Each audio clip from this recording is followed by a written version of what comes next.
Hello again, everybody, and welcome to the next Q&A live. It's actually only my second one again this go around. You may have joined me on my Q&A lives back. I think I used to do them like every week, but I hadn't been doing them since it's been about a year actually. So we had several people join us 2 weeks ago. So I'm going to be doing them every 2 weeks, bi-weekly now. And I've got my coffee here. It's my lunchtime. And I actually have quite a few questions that have been submitted for today. So I'm not going to spend too much time. I've got my other screen over here. I'm not going to spend too much time just chit-chatting with you guys here at the beginning, but I do want to give people time to hop on the live. But I also have just a couple of announcements that I want to make to you guys really quickly. First of all, if you don't know about it, I have a holiday course for you that is running right now, and it's only $10. And I ran this last year, and the people who attended it, it was actually a live webinar last year, but it's the same content. It's really good stuff. It's to help you get through the holidays. So those of you who are in the US, we just had Thanksgiving, and I was just talking to my assistant right before I got on this live because my emails are blowing up today, like today and yesterday, because we just went through Thanksgiving and everybody's stressed out because of we had to get together with our families and it's hard. And so everybody's stressed out and wanting to book consultations with me. And I'm actually booked up through the end of the year. And people are like, oh my gosh, I need help. This holiday stress buster toolkit, actually, let me see if I can figure out how to share my screen. I don't remember how to do it, you guys. Oh, yes, I do. Here we go. Hold on. I want to show you. This holiday toolkit is, you know what? Never mind. Just go to my website, which is jodicarlton.com, and you'll see the holiday stress buster toolkit right at the top of the screen. And it's $10. And I give you basically 5 tools to get you through the holiday season. And these are specific, implementable. This is not just me talking about neurodiverse relationships, but this is just really specific tools to get you through the holiday season. And so even if you have been watching me for a while, or if you've been around and you're like, okay, I think go get this. It will help you. As a matter of fact, I just had someone go through it. Let's see. She went through it yesterday, I think, and she commented on the course and she said, you know what, this I don't have it right in front of me, but she said it was so helpful. We compromised.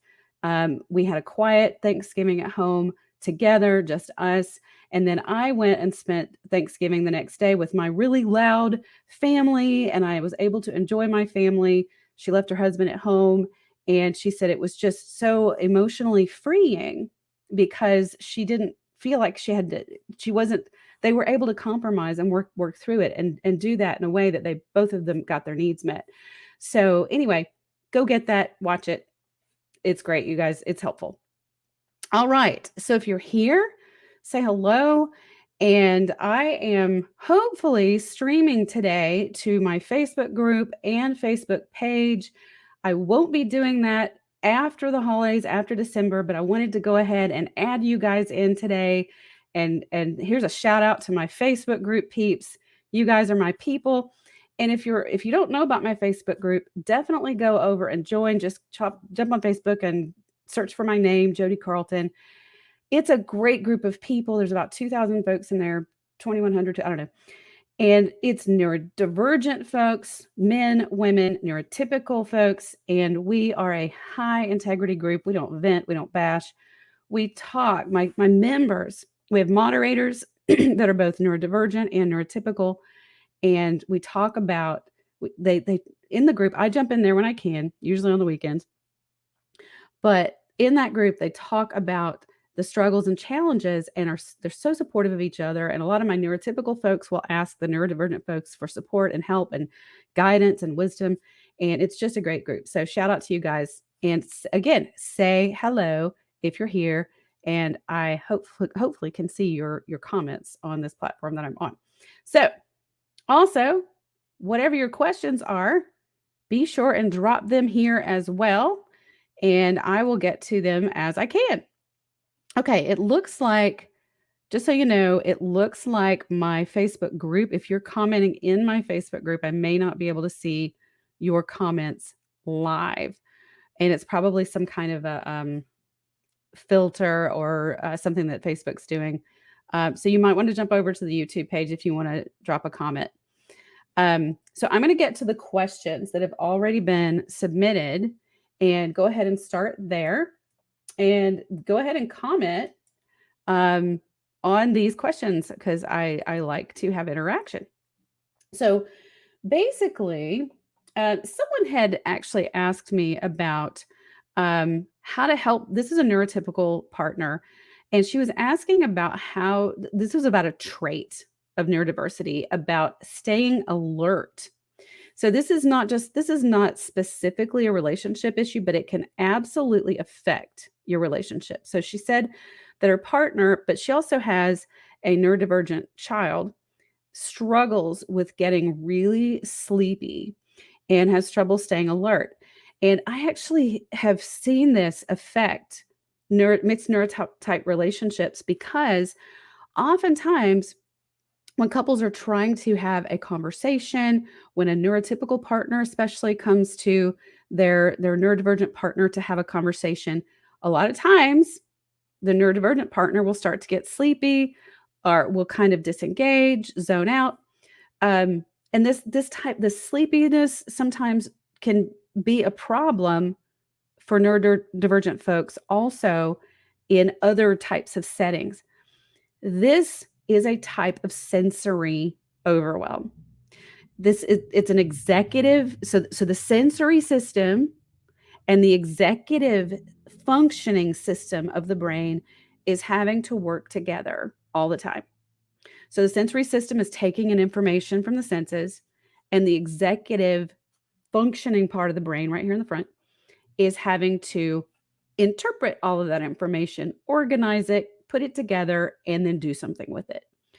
So if the sensory system is overwhelmed with sounds, smells, sensations of any kind, fatigue, anything, it can be anything, and by the end of the day, that sensory system is often very overwhelmed. The executive functioning system is overloaded as well. And so that's part of what keeps us alert and able to focus and to formulate thoughts. And so if either one of those systems is overwhelmed, so just the conversation or the actual whatever's taking place sometimes, whatever a neurodivergent person is participating in, if it's heavy work for the brain. So our brains work a lot like computers. So we have, if there's a lot of windows open or applications running in our brain, if the brain is having to focus on a lot of things, which is like the conversation we're having, and maybe my brain's already tired, maybe my body is hungry, maybe I'm uncomfortable because of a lot of sounds that I'm having to process or smells that are in the room. That's just a lot of tasks that are occurring at once. So the brain oftentimes starts to shut down, and that can cause sleepiness. And so it's like a fog that can just start to shroud the systems.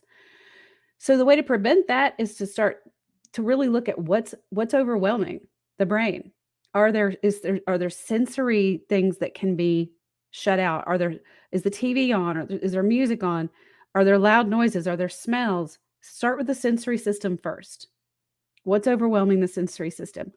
And then also look at what's happening. What other executive functions is the brain having to do right then? Is it what's the brain actually engaging in right then? Is it a conversation? Is it a work task? Is it planning something? Is it organizing something? Is it having to remember something?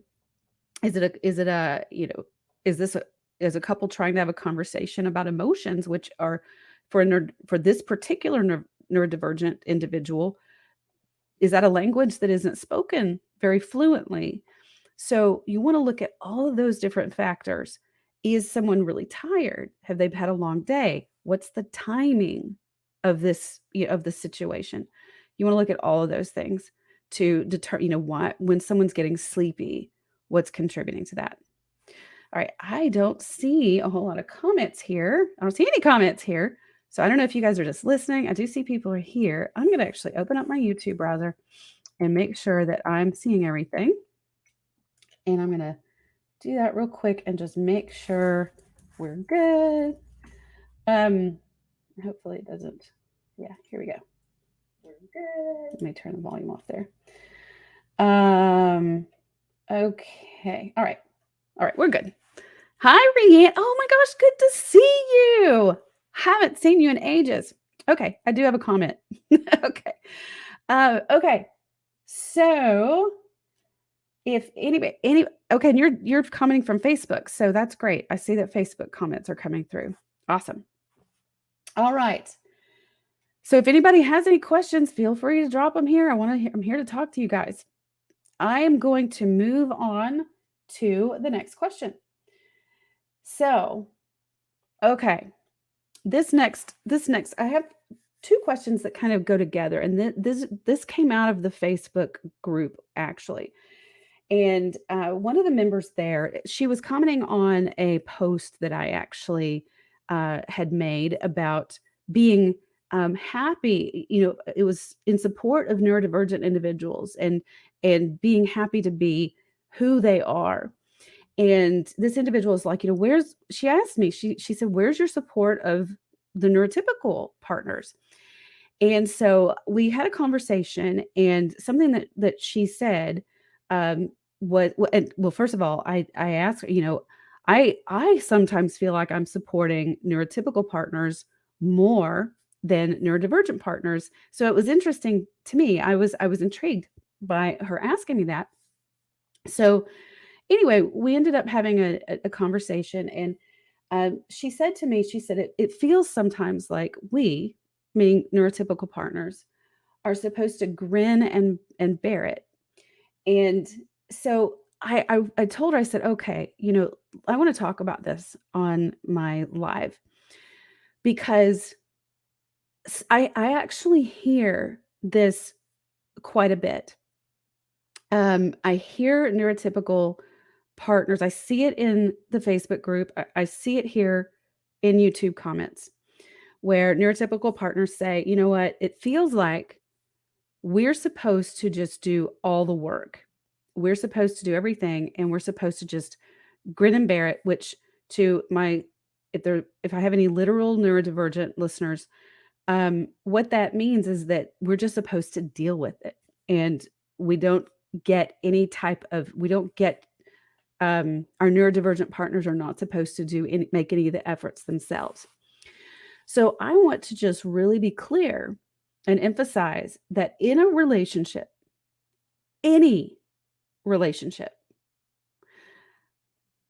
both partners have their work to do, both. So I'm a relationship coach. Neurodiversity is one aspect of a relationship. It's one layer.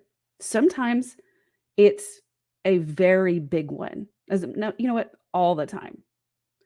And when I say neurodiversity, I mean being mixed neurotypes. And I explained this on my last live.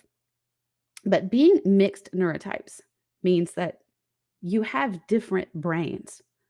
So one of you has a more neurodivergent brain, and one of you has a more neurotypical brain, meaning that your brain in many ways is similar to the typical population. But in any relationship, you have many, many differences. And sometimes other differences, for example, are gender. We have gender differences. We have hardwired differences in us that are hormonal, that are gender related, that are even neurological, that are gender related. We also have differences that are physiological, things like height. We're tall, we're short. Um, those things are easier to, uh, sometimes easier, lots of times easier to to process because we can see those differences, the height, those physiological differences. Um, but these abstract differences that we can't see are the harder ones for us to process. So, when it comes to the differences in your brains and how you experience emotion, how you experience relational connection, how you experience how you connect with others, how you use language, how you interpret language, and how you use it. Those differences are unique to you no matter what relationship you're in, whether you're neurotypical, whether you're neurodivergent. And the thing is, no matter what relationship any of us are in, we bring with us our own unique, what I call it's in our backpack. Our backpack is what we bring with us to every relationship.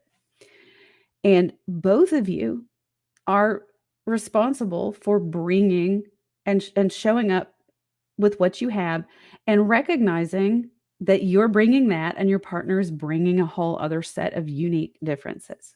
Now, that said, no partner is ever meant to just deal with it, ever.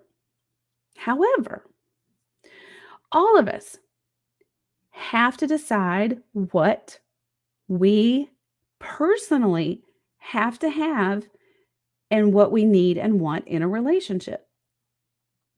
That's our own personal choices. And that begins with looking at our expectations and why they are what they are.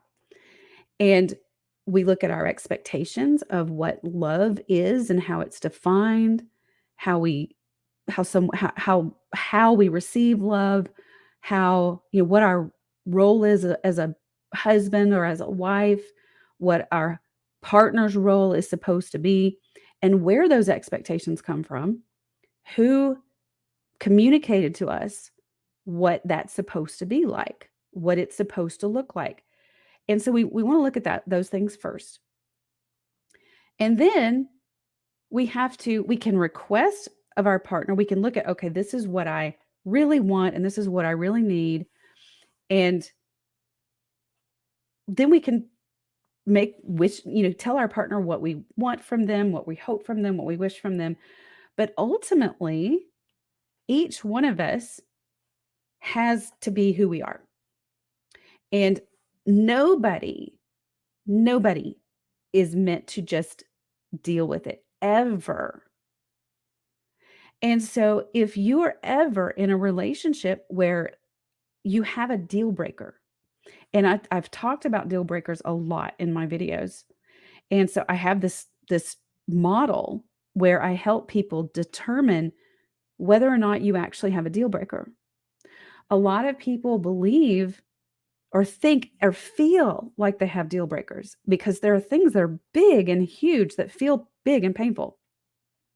But a lot of times we have wishes and desires and wants that are not actual deal breakers. And so it's important to figure out what is a preference, like a big preference versus a deal breaker. And a deal breaker is something that you literally cannot live without, or you can't live with. You cannot live with a certain thing, a certain trait, a certain behavior, or you cannot live without it, without something. You literally cannot live without it. That's a deal breaker. There's a difference between that and a preference, a strong desire for something, a strong wish for something. And sometimes we can have really, really strong wishes and desires for something that are very close to being deal breakers. And I have this model as part of my communication program. It's called Battle Busters because it helps us deal with those battles in our mind and in our relationship. And it's my 2 or 10 scale. that helps you figure out how important is something to me and how much is it impacting my life. And it helps you break down whether or not you truly have a deal breaker in your life. And it also helps couples communicate to each other which things are actually really important, because couples end up arguing and fighting over so many things at the same level, as if they are the same level of a problem.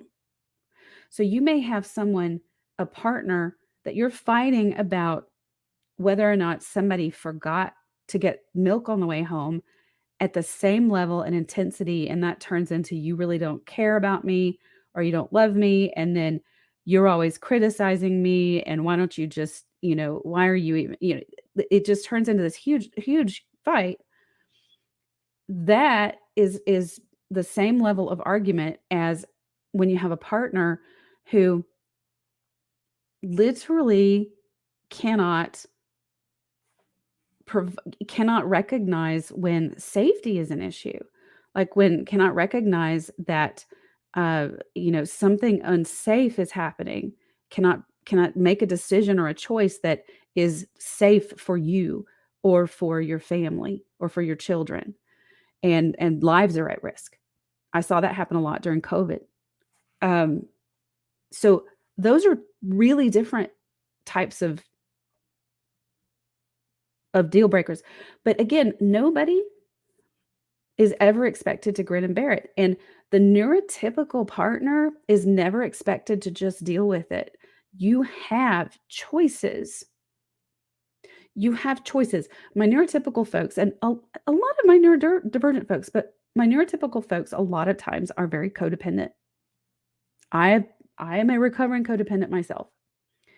And so that mindset breeds the idea that we're meant to defer to others. We are there.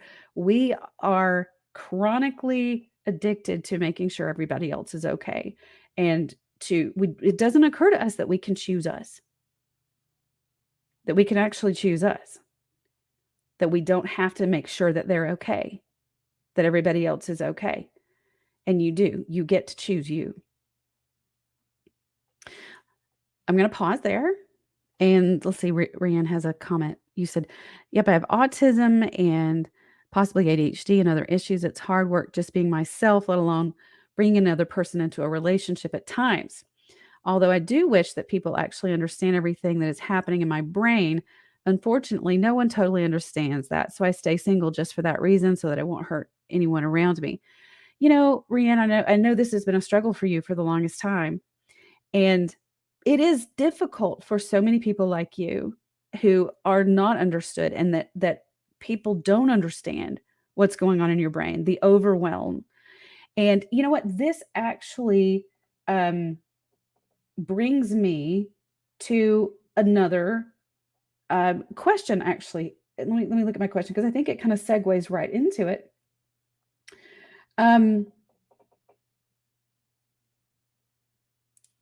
She said, so my next question, actually, I'm going to just wait on that one. What you're saying here, this is one of the problems in neurodiverse relationships, where neurodivergent folks are so misunderstood.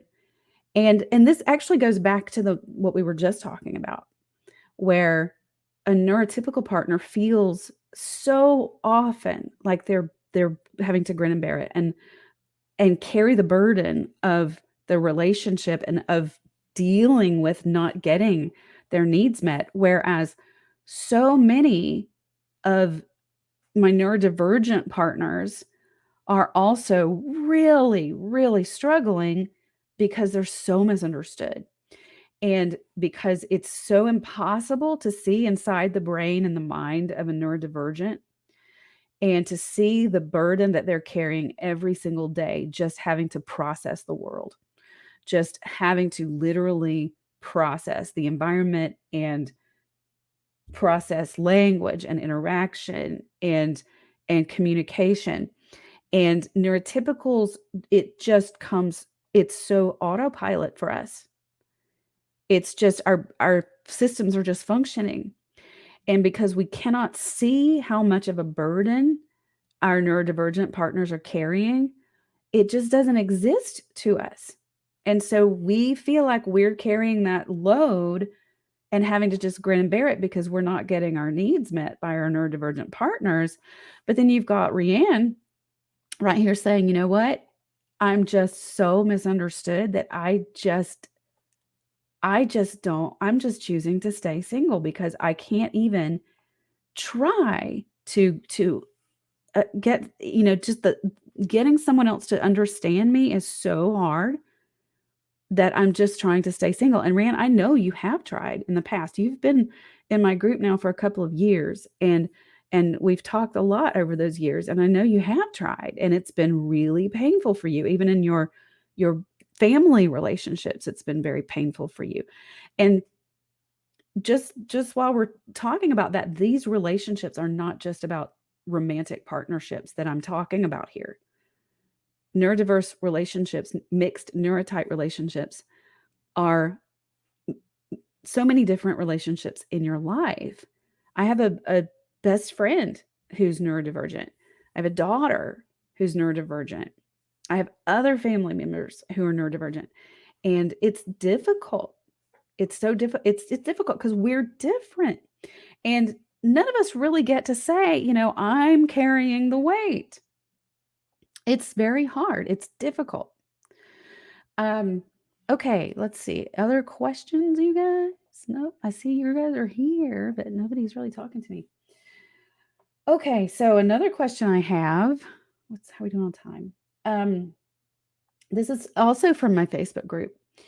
And she says, what if I've become toxic over time because I'm so worn down by dealing with my neurodivergent husband? She said, I don't know if I can ever dig myself out of the resentment hole that I'm in. And okay, so this was, I believe, about a post that I'd made about toxicity in a relationship. So, sometimes, this was a post that I had made about how toxic people are never going to change. And we all can have toxic behaviors at times. We're all capable of a toxic behavior or dysfunctional behavior. But there's a difference between that and a toxic person. A toxic person is locked into a pattern of thinking and behaving and mindsets that are locked in young adulthood, really.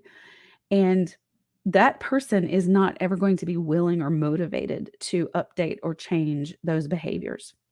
Whereas someone who is experiencing temporary or circumstantial or reactive type dysfunction, those types of behaviors can be treated, can be fixed, can be updated. And so this person's saying, what if I can't? What if I've become toxic? You can't become a toxic person, but you can become a resentful person. And resentment is one of the most common emotions that people experience when they're in an imbalanced relationship. When someone is resentment is an important emotion to pay attention to, because when you feel resentment, it usually means that there are some boundary issues and that there's a lot more giving than receiving. And so then my question is, why? Why is there so much more giving than receiving? Where is the boundary? Why is that boundary not there? And in what way are you as a person honoring yourself? Because when we resent, we typically are giving away too much of ourselves in expectation of receiving, but it also means we've been doing it over and over the course of time, and we still haven't received back. So there's an expectation of receiving. A lot of times in codependency, we give in order to receive, but then when we don't, then we start to feel resentful. Then we can become an angry and bitter person. Now that is different There's difference between that and being a toxic person. So I always tell people, start with yourself. Really, even in relationship work, we always start with the individuals. And a lot of times people come into my coaching and they're really surprised, especially my neurotypical partners are the ones that are the most surprised, because they come in and they're like, I didn't realize I was going to be doing so much work. And the thing is the individual work is so important. The couple work is a result. It comes as it's an outcome of the individual work. And so I work with the neurodivergent partner and I work with the neurotypical partner, because oftentimes that neurotypical partner is wanting that neurodivergent partner to change some things, change some behaviors, learn some things about themselves. And all of that's very important. But it's also really important for the neurotypical partner to discover some new ways, also some new ways to set those boundaries, to honor oneself, to not keep giving away yourself, and to not keep giving away an expectation of something maybe that you're not going to get, but also to learn how to honor yourself in a way that's not that's a healthy boundary. And so you can, one of the ways to get out of that resentment hole is to stop dishonoring yourself in these relationships. And so I don't think that you can become a toxic person, but you can learn to start honoring yourself. Okay. Hi, Jennifer. So let's see what Jennifer is saying here. So Jennifer says, I'm a neurotypical with a neurodiverse husband with an almost 25-year-old struggling marriage. I think it feels like I've had to carry the burden of managing our relationship, sort of coaching my husband through not only dealing with the two of us, but also helping him interact with our children.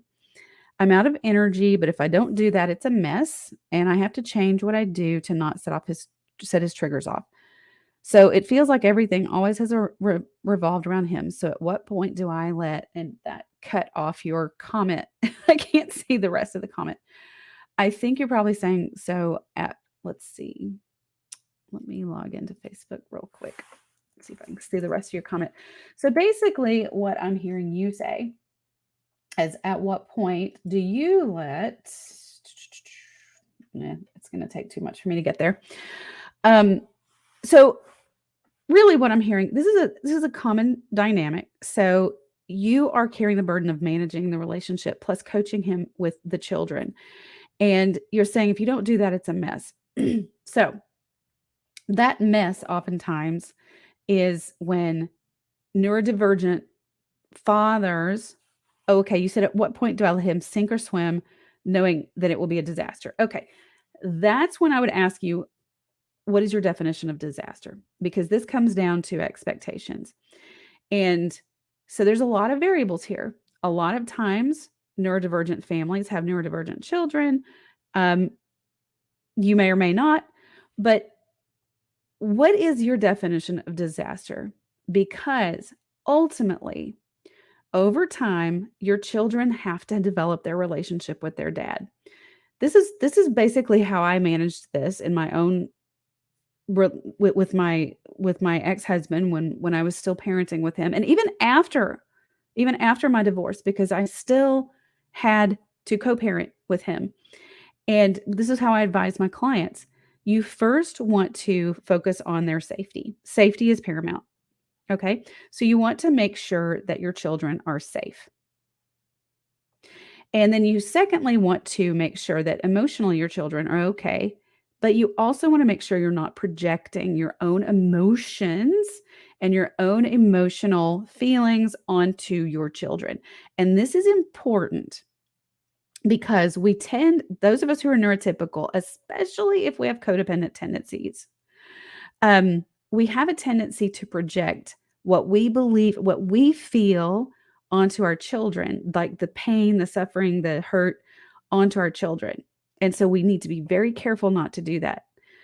And we really need to look at, what are they truly experiencing themselves, and look at what their experience is with their parent. Now, over time, children really do what we want to do as parents is teach our children how to cope with life. Our goal as parents, our role as parents is not to avoid life. We don't need to teach our children to avoid, in other words, we don't want to remove difficulties from our children's path. We don't want to remove difficult situations, difficult relationships necessarily, unless they're abusive. We want to teach them how to manage them, how to handle them. And so dad is dad. Dad is going to be dad for the rest of their lives. And so you can't, for the rest of their lives, manage their relationship with him. So what you want to do is start teaching them how to manage their relationship with him. And they may be young, but they're growing up. And so you don't want to tell them, you don't want to put words in dad's mouth. You don't want to tell them, well, dad means this or dad means that. And sometimes it is important for it to play out and for it to be a mess. As long as everybody's safe, as long as nobody's being truly harmed, like physically harmed. And you also want to make sure, again, you want to make sure nobody's emotionally damaged. And so you want to watch for that. You want to watch your children, because every child is different. Some children have different types of emotional needs than others. But then your role is to help them learn how to cope with their emotions, learn how to manage their emotions, learn how to understand what they're feeling, what they're experiencing. And if having a dad that is not emotionally available or able to manage tasks, like, I've had people, I've had clients, and I've even experienced in my own life where a neurodivergent parent struggled sometimes with managing bedtime routines, managing getting children dressed, managing administering meds. You want to teach kids to be as independent as possible and to manage things for themselves, because dad is just who he is. And it doesn't mean dad loves them any less. It means dad is neurodivergent and this is the way his brain works. And so you want to start teaching them that, and not making it about dad being bad or dad loving them any less. But about this is what dad is. This is what dad's got. This is dad's capacity. Hope that makes sense. Another person on Facebook says, "Hi, Jodi, thanks for the discussion. My question is how to navigate being hypervigilant and noticing them being less affectionate or less enthusiastic some days. People go through different moods, but my mind makes it about me." Okay, so let me read that again. And are you neurodivergent or neurotypical? So my question is how to navigate being hypervigilant and noticing them being less affectionate or less enthusiastic some days. People go through different moods. Oh, okay. I think you're neurotypical and you're being hypervigilant about your partner being less affectionate or less enthusiastic some days. Yep, you're neurotypical. I figured that out.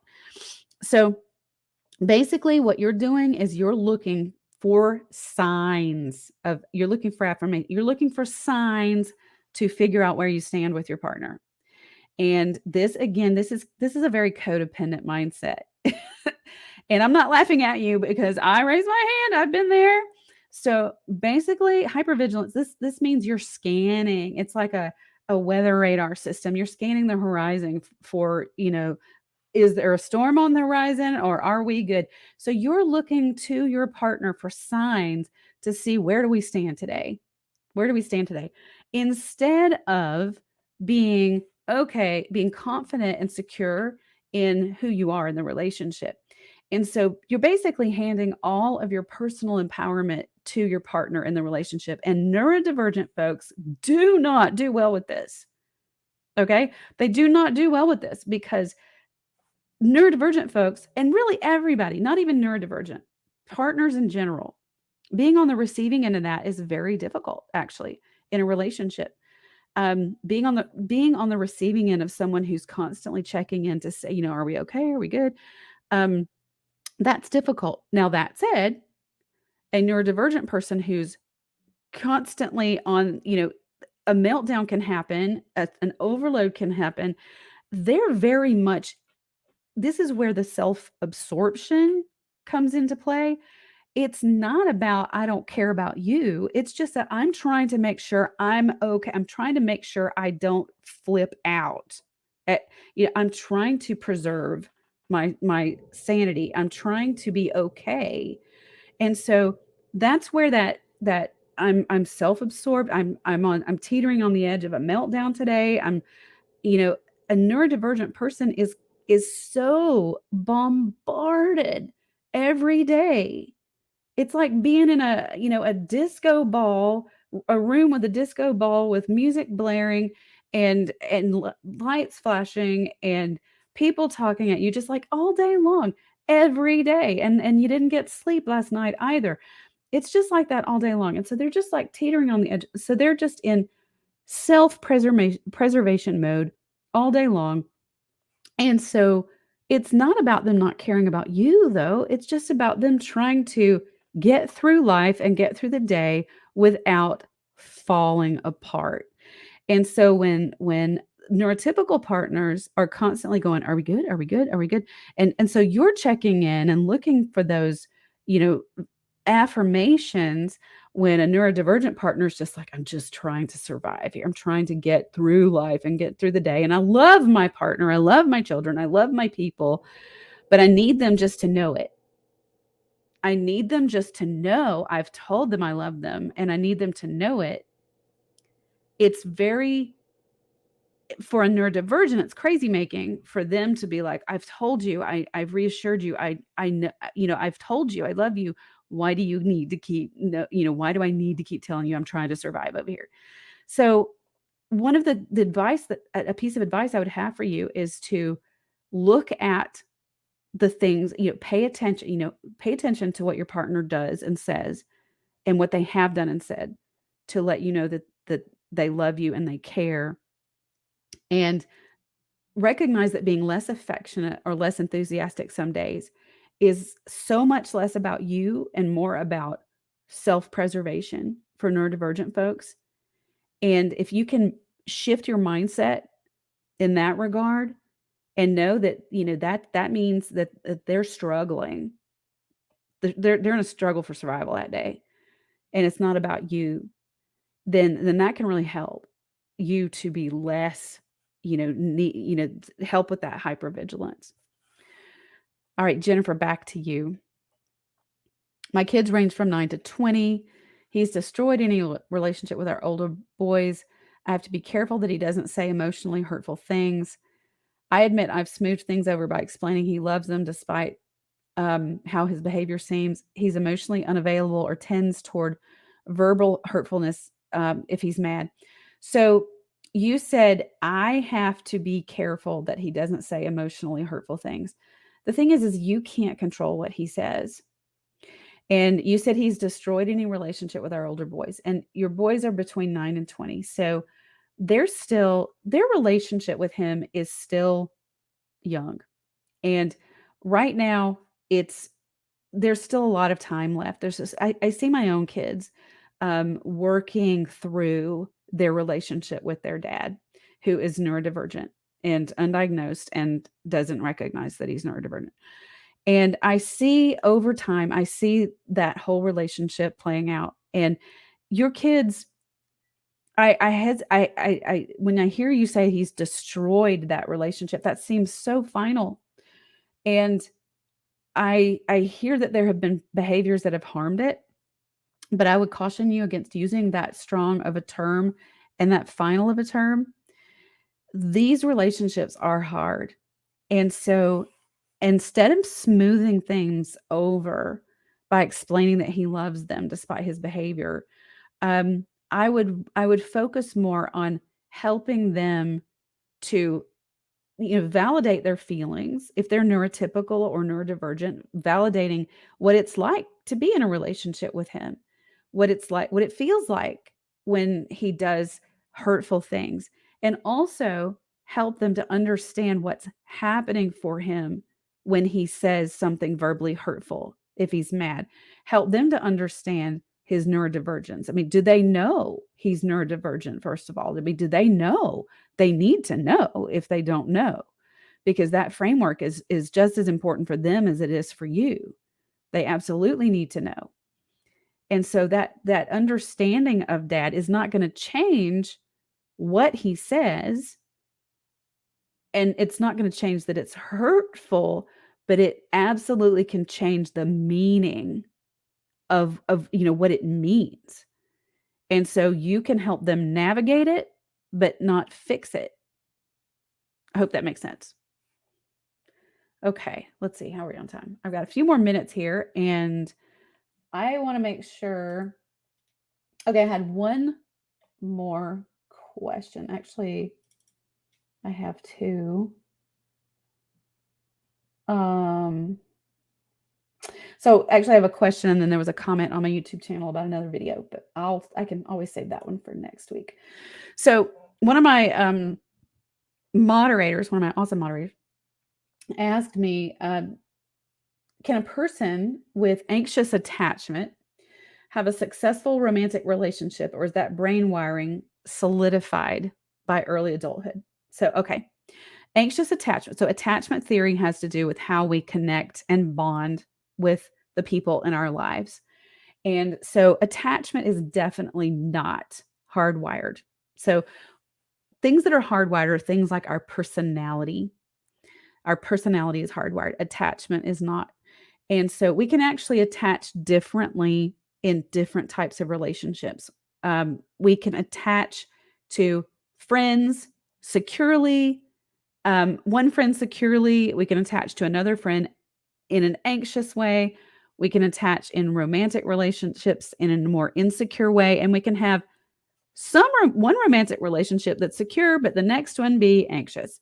So we can have a tendency toward one type more than another, but a lot of times it has to do with the particular relationship that we're in. So those types of things are definitely not locked in. And someone who has an anxious attachment with a person, absolutely, that relationship can become a secure attachment over time if both partners. Usually someone who has an anxious attachment is the pursuer, is someone looking for that validation, that affirmation, like the person who posted the question above. And there's an avoider, someone who's kind of holding back and who's kind of, gets nervous, and withdraws a bit. And when those two issues are addressed with coaching or therapy, then those two individuals can become securely attached. And that can happen in a mixed neurotype relationship or a same type relationship. Great question. Okay, Casey, hello, good to see you. You said, hi, Jodi, it's about time for us to join another class. Yeah, you know what? I haven't had any in a while, and I'm in the process of figuring out 2023. So I'm hoping to do things. I'm planning. I've been so busy, you guys, but I'm planning on doing some things a little bit differently in 2023. And so keep your eyes posted. I am about to start a membership program here on YouTube, though, which is going to be pretty cool. So watch out for that. But yes, anyway, you said, I'm struggling with the self-absorption. I know you said it's just them trying to hold it together, but the day-to-day of that on the other side of things is always coming in second place, sometimes third, if you throw special interests in there. A worn-out heart and mind can easily crave a partner where you come first sometimes. As an earlier commenter said, when the NT wife is constantly holding things together and putting, oh, you got cut off. Can you finish that comment for me, Casey? But I think putting other things first. So yes, this is back to that theory of mind thing. Theory of mind, cognitive empathy. This means that the neurodivergent brain, all of us have a tendency to think of ourselves, be self-aware before we're aware of others, particularly in certain, when it comes to certain things. But the neurodivergent brain has more of a tendency. This is a hallmark trait of neurodivergence, of autistic type neurodivergence. Just so you know, neurodivergence can include ADHD and other things, but I specifically refer to autistic type. And so, yes, our neurodivergent partners oftentimes are so self-aware and absorbed into their own thoughts, their own mind, their own stuff, their own special interests, that it does not occur to them what you want, what you as a partner, what you want and what you need. And so we do really have to become comfortable with being champions for ourselves. We have to be comfortable with self-promotion and saying, "Hey, this is what I want. This is what I want to do, and this is what I need." And this is where the 2 or 10 comes in. It's really important. And so the 2 or 10 scale, again, is how we can communicate to our partner, "Hey, this is really important to me, and I need this to happen." And yeah, those of us who have been codependent, and just those of us who are givers, we give naturally. We put others first. Even as a mom, I always make sure my kids get served their plates, they get their food. If there's a burnt biscuit, I take the burnt biscuit. I always put others first. It's partially my codependent nature, which I've really worked hard to heal and set boundaries. But sometimes I have to realize, wait, hold on. I slaved hard in this kitchen. I don't want a burned biscuit. I want a good biscuit. And so it's important for us to look at and say, how often are we not self-promoting? How often are we not willing to stand up and say, I want this? Casey, you said if the NT wife is always holding things together and putting the partner first, and they are putting themselves first, the NT partner never seems to come first. That's what I'm saying. If the NT wife is always holding things together and putting their partner first, stop always putting your partner first. Why? Why? See, that's what I mean. Yes. Oh my gosh. Yes.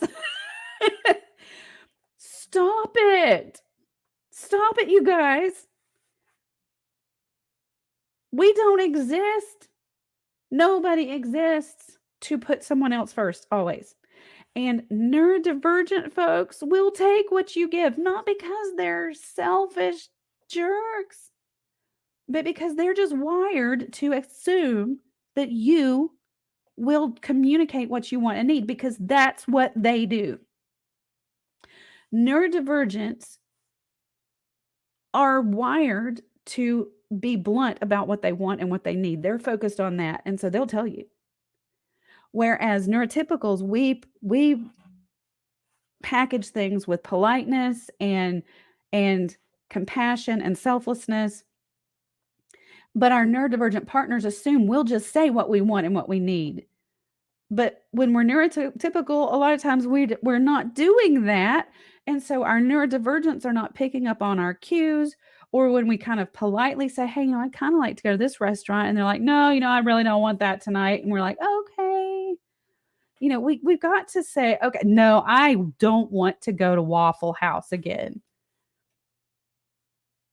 Okay, we've got somebody in here trolling us, you guys. Check this out. We've got somebody who's ready to show us where to find our love, you guys. Just ignore that. Anyway, stop it. Stop it, Casey. Just tell him what you want. Stand up for yourself. All right. Rianne, I always put people first, but hey, I always get hurt regardless. You stop putting people first too. See, now we've got codependent neurodivergence too. I have codependent neurodivergence as well. You guys, we got to stop being so selfless. Yes, I remember, Casey. It's okay. So many of us have been raised up to believe that your worth is in what you give to others. And it's fine to be compassionate and it's fine to give and to love in that way, but you are not honoring yourself when all you do is give what you need and what you want away. Okay, Nicole, let me scroll back to you, and this will be my last question or comment for the day. Um, how can I help my spouse to communicate more? I feel alone all the time, and that's so hard. Okay, so that's a big, vague question, and I don't mean vague as a that's not a criticism of you, but how? Okay, communicate more. What I mean by that is, what do you mean by that? Communicate more in what way? What are you specifically? First, I would encourage you to break that down into exactly what you mean by that.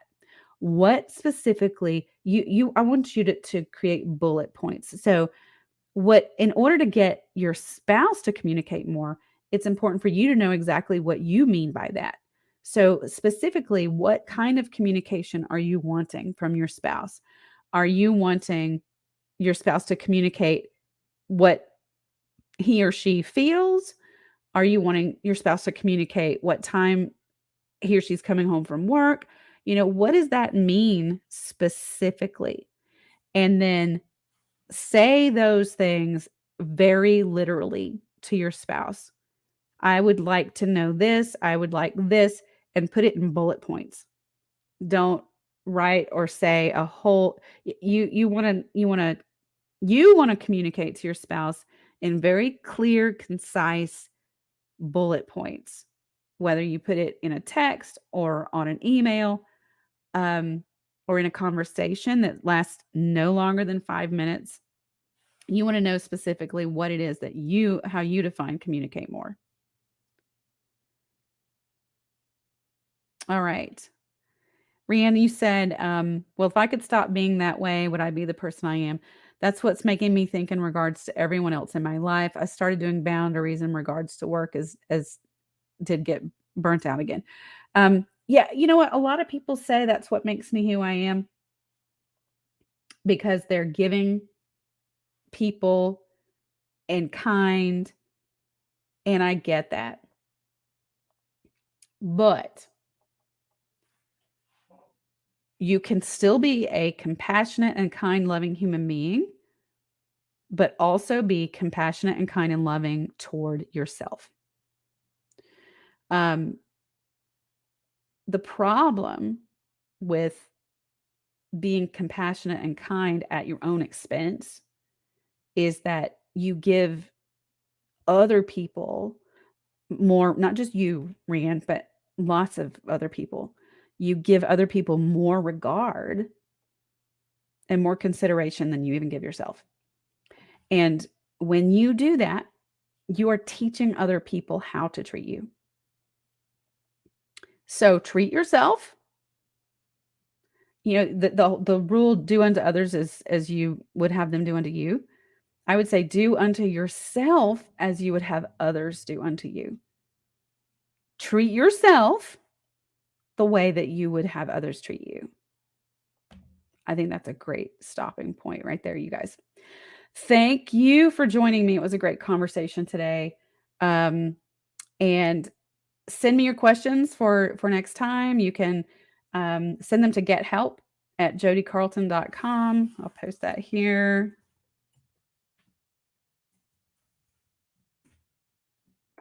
And keep your eyes peeled for an announcement in the community tab. It should, if you're not a subscriber, be sure and subscribe. And then you'll get notifications. And I will post a comment here about the membership program, which is going to get you some backdoor access to some video content and also some discounts to stuff. So it's going to be cool. All right. I will see you guys in a couple of weeks.